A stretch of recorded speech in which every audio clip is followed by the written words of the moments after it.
जी, अस्सलाम वालेकुम बच्चों। बच्चों, जो आज का टॉपिक है वो हमारा है कंजंक्शन। आज बात करेंगे कि हम कंजंक्शन क्या होती है। जैसा कि आपको पता है, हम पार्ट्स ऑफ स्पीच पढ़ रहे हैं। लास्ट लेक्चर के अंदर हमने एडजेक्टिव और एडवर्ब्स को डिस्कस किया था। आज हम देखेंगे कंजंक्शन क्या होता है।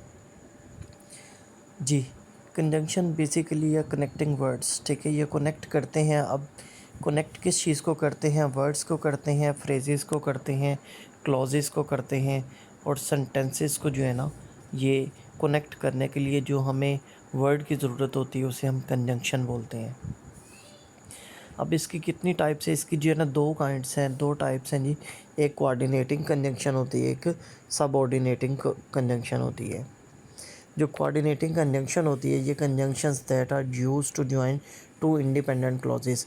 इसका मतलब है जो कोऑर्डिनेटिंग कंजंक्शन है वो इंडिपेंडेंट क्लॉज के लिए यूज़ की जाती है, जबकि जो सबऑर्डिनेटिंग कंजंक्शन है वो डिपेंडेंट क्लॉजेस के लिए इस्तेमाल की जाती है।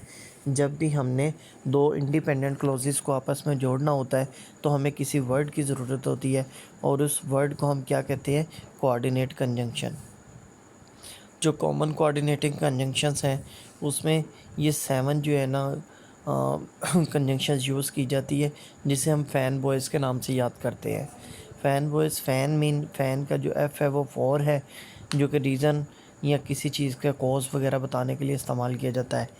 और फ़ैन का जो ए है वो एडिशन के लिए, दो चीज़ों को जो है ना प्लस करने के लिए।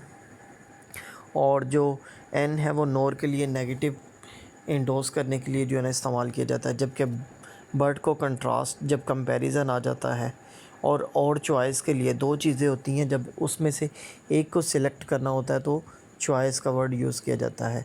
येट भी कंट्रास्ट की तरह बट की सेंस में यूज़ किया जाता है। सो रिज़ल्ट के तौर पर जो है ना हमने यूज़ करना होता है। अब इसकी सबकी एक एक एग्ज़ाम्पल देख लेते हैं हम। I left earlier than usual for I don't want to be late. तो फोर को मैंने क्या कर दिया? अंडरलाइन कर दिया, ताकि आपको पता चल जाए कि ये किस लिए, कि ये कोऑर्डिनेट कंजंक्शन है। And she grabs her things and left without a word. And underline कर दिया है, कोऑर्डिनेटिंग कंजंक्शन है। अच्छा जी, James nor Sally is not going to school today. Nor को अंडरलाइन कर दिया जी। I about to finish the gardening but the rain pours hard. अब ये देखिए, दोनों जो है इंडिपेंडेंट क्लॉजेस हैं, एक दूसरे के ऊपर डिपेंड नहीं कर रही हैं, एक दूसरे के बगैर भी जो है ना ये एग्जिस्ट कर सकती हैं। लेकिन जब इनके दरमियान कोई कोऑर्डिनेट कंजंक्शन यूज़ कर ली जाती है तो इसका मतलब है कि इनको हमने कनेक्ट कर दिया, दोनों इंडिपेंडेंट क्लॉजेस को। और चॉइसेस देखेंगे, what do you prefer, T और कॉफ़ी? मतलब टी को आप तरजीह देंगे या देते हैं, या कॉफ़ी को? तो ये चॉइस के लिए और का वर्ड यूज़ किया जाता है। येट, ठीक है, it wasn't good movie yet many watched it. Again हमने जो है ना रीज़न बताने के लिए बट की जगह पर येट भी यूज़ कर सकते हैं। सो रिज़ल्ट के लिए डिस्कस किया जाता है। James was tagged in the traffic so he is going to be late. ठीक है, वो मतलब वो ट्रैफिक वगैरह में जो है ना स्टक हो गया है, तो उसका पहुंचना जो है ना मुश्किल है।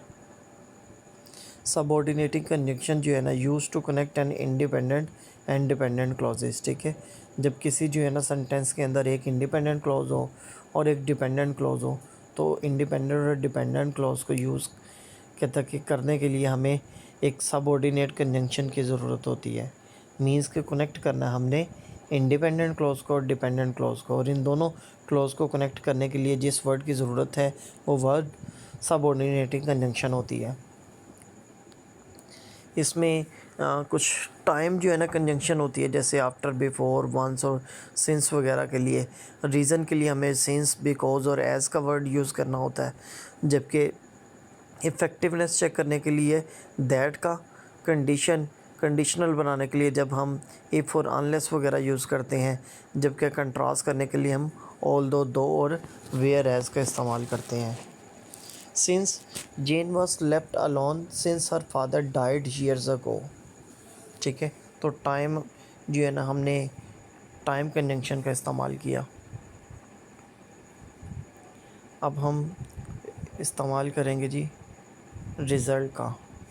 द अनाउंसमेंट सेड दैट अब अनाउंसमेंट है, इसका मतलब रिज़ल्ट है that the game will be set on February 25th 2017। If conditional बनाने के लिए we will get a higher score if we can finish our project on time.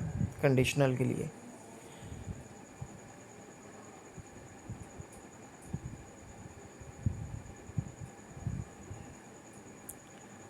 Again हम conditional के लिए I won't go with you unless the rain stop. ठीक है, conditional के लिए अनलेस का इस्तेमाल किया हमने। अच्छा जी, although they were sleepy they finish their project. Although, इसी तरीके से हमने ऑल दो का भी बेटा इस्तेमाल कर लिया। तो ये था जी कोऑर्डिनेटिंग कंजंक्शन और सबऑर्डिनेटिंग कंजंक्शन।